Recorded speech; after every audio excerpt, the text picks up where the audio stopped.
Hello, my name is Emma, and in today's video, I am going to teach you some new expressions.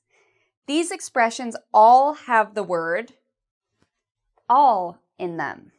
Okay, so you're going to learn a lot of new words today, or a lot of new expressions. So let's get started. The first expression I want to teach you is one of my favorites, an all-nighter. So an all-nighter is when you stay awake for over 24 hours. So you do not sleep. So who pulls an all-nighter? Usually students, before an exam or a test, might pull an all-nighter. Or maybe somebody has a big project and they don't have time to sleep because they want to finish the project, so they might pull an all-nighter. You'll notice that the verb we often use with all-nighter is pull. An all-nighter is a noun, so we have an. I pulled an all-nighter. This means I did not sleep for more than 24 hours. When I was a student, I only pulled an all-nighter once. Okay, which is good. That's pretty good. Have you ever pulled an all-nighter? I hope you're not the type of person that pulls all-nighters all the time. Because I have a friend who does that all the time, and it seems so terrible. So that's the word all-nighter. What's another expression with the word all? I like this one a lot too. All talk. So all talk is an adjective, and it means when we talk about doing something, but we never do it. Okay? So I have some friends who are all talk. That means that they always talk about doing something, but they never have done it, or they never will. So for example, I have one friend named Chris, and Chris has a boss who he just hates. His boss is a terrible boss, and he's been working at the same company for 3 years, and his boss and him get into arguments all the time. Now, what Chris says every time I see Chris is Chris says, you know, I almost punched my boss today. I was so angry with my boss, I almost punched him today. Which is not a good thing to do to anybody, but also not a good thing to do to your boss. So what I say to Chris is, Chris, you are all talk.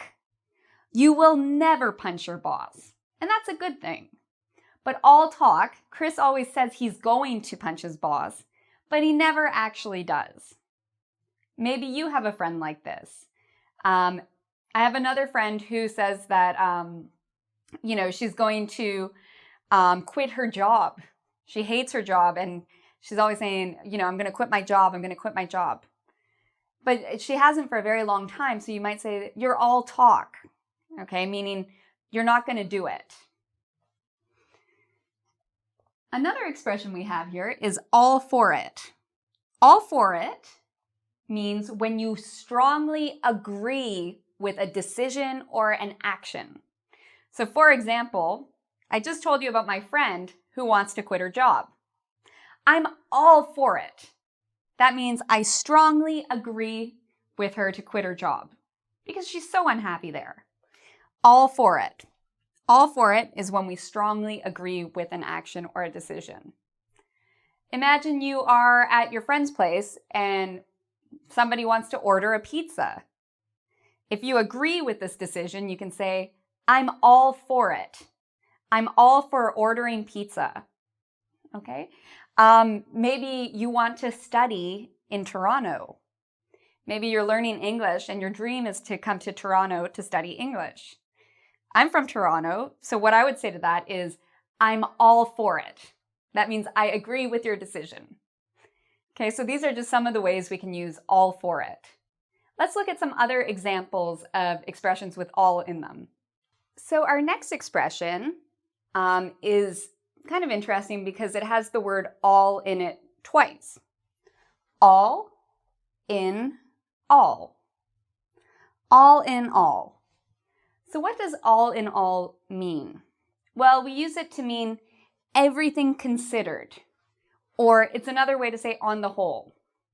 So for example, maybe I'm talking about my trip to France. And I'm saying, oh, the food was great. You know, the people were wonderful. I loved it. But it rained, so that was kind of disappointing. But everything else was amazing. When I look at the trip completely, what I can say, when I consider everything, I can say, all in all, we had an amazing time in France. All in all, when you consider everything. All in all, there's some things I like about English, maybe some things like certain types of grammar are annoying, but all in all, English is a really cool language.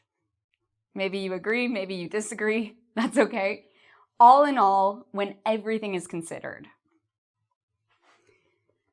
The next expression, all the way. All the way has two different meanings. So the first one I want to teach you means completely. Doing something completely. So for example, if you say to somebody, I support you all the way. All the way means 100%. It means I support you completely. I agree with you all the way. I agree with you 100%. Okay, so all the way means completely. Now, it also has a sexual meaning. So what is the sexual meaning? Well, especially in movies, you might hear somebody talking about all the way. And this can be another way to say sex. So for example, they went all the way. Another way to say they had sex. So be careful when you use this expression because it does have the two meanings. Okay, the next expression, know it all. I really like this expression. We use it when we're talking about somebody. So we use know it all to describe a person. And it's a specific type of person. A know-it-all is a person who acts like an expert. They act as if they have a lot of information on something. And usually they don't have that information. So they act like they know everything. Maybe you have a friend that reminds you of Wikipedia. They seem to know everything on any topic. If you bring up your work, they can tell you all about your job. You talk about English, they know everything about English. They seem like they're experts on everything. And sometimes they're not, but we call that person a know-it-all. And it's not a nice expression, okay? So it's an insult. So if somebody calls you a know-it-all, it's not a nice thing to be called. A lot of the times when kids are in school and you have one kid that always has their hand up answering every question, the other kids might say, he is a know-it-all, okay, because he's answering every question. So again, it's a negative expression. David is such a know-it-all. And you'll notice because know-it-all is describing a person, it's actually a noun. We use an article a. I am a know-it-all. Okay. Now let's look at some other expressions with the word all. Okay, so our next expression is a longer expression. And the expression is for all I know. For all I know. So how do we use this expression and what does it mean? Well, we use this expression when we don't really know something. Okay, so we don't know all the details. We have limited information. We don't really know. So for example, if you go to a bar and you see a man wearing a wedding or a ring, you might say, he wears a ring. He's married for all I know. It means you don't actually know. You have limited information, but it's possible. Okay, so you don't know, but this might be your guess. Maybe you come home one day and you notice that you were saving yourself a piece of cake and it's gone. You might think, oh, where did it go? Well, you have limited information. So you might say to yourself, for all I know, there's a rat in the house. That's probably a terrible example, actually. For all I know, my brother came and visited and ate my cake. So it's where you have limited information and you don't really know. Now, this is a little different from our next expression, which is for all I care. For all I care is different from for all I know. So the last word changes. For all I care is when you're not worried about something. Okay, so you're not worried, you don't care, or you're indifferent. This expression is often used in fights or in arguments. So what does it mean? It means you don't care. So for example, sometimes you might have a couple fighting, and maybe somebody in the couple is angry because the other person goes out partying every night.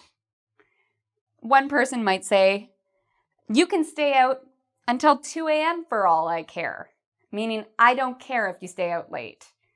But depending on the tone, maybe this person does care, okay? So it really depends on how you say this expression. For all I care, you can come late for all I care. Means I don't really care. Okay, so it means you don't care. Let's look at another expression. Not all there. So we use not all there when we're talking about somebody who is not fully alert, who is not really functioning. We can also use it sometimes to mean somebody is crazy. So there's different ways to use not all there. So for example, I can say, Mr. J is not all there. He dresses his cat up in women's clothes. Okay, so Mr. J is not all there. This means I think he's crazy. Or maybe you might have a family member who isn't really alert. So you might say, oh, my grandfather, he's not all there. So there's different ways to use this expression, not all there. Let's look at a couple other expressions. So our next expression is all along. This expression means since the beginning or the whole time. So often when people talk about love, they talk about all along. So for example, Zark loved Lucy all along. This means for the whole time or since the beginning. Okay, so very romantic.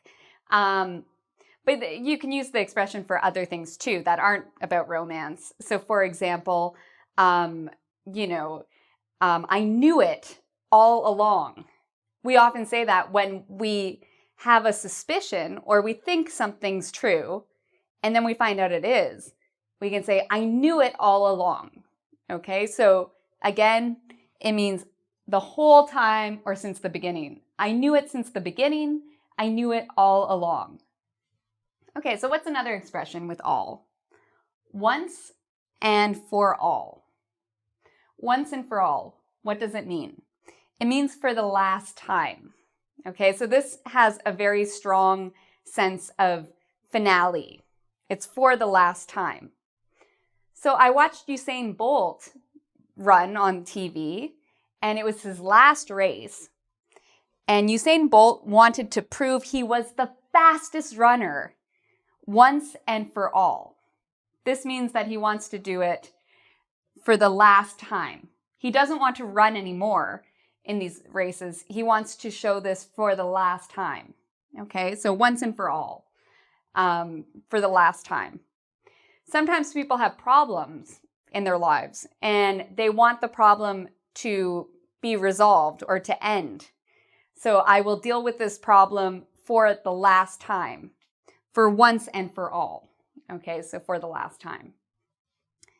Our final expression is all over. All over has different meanings.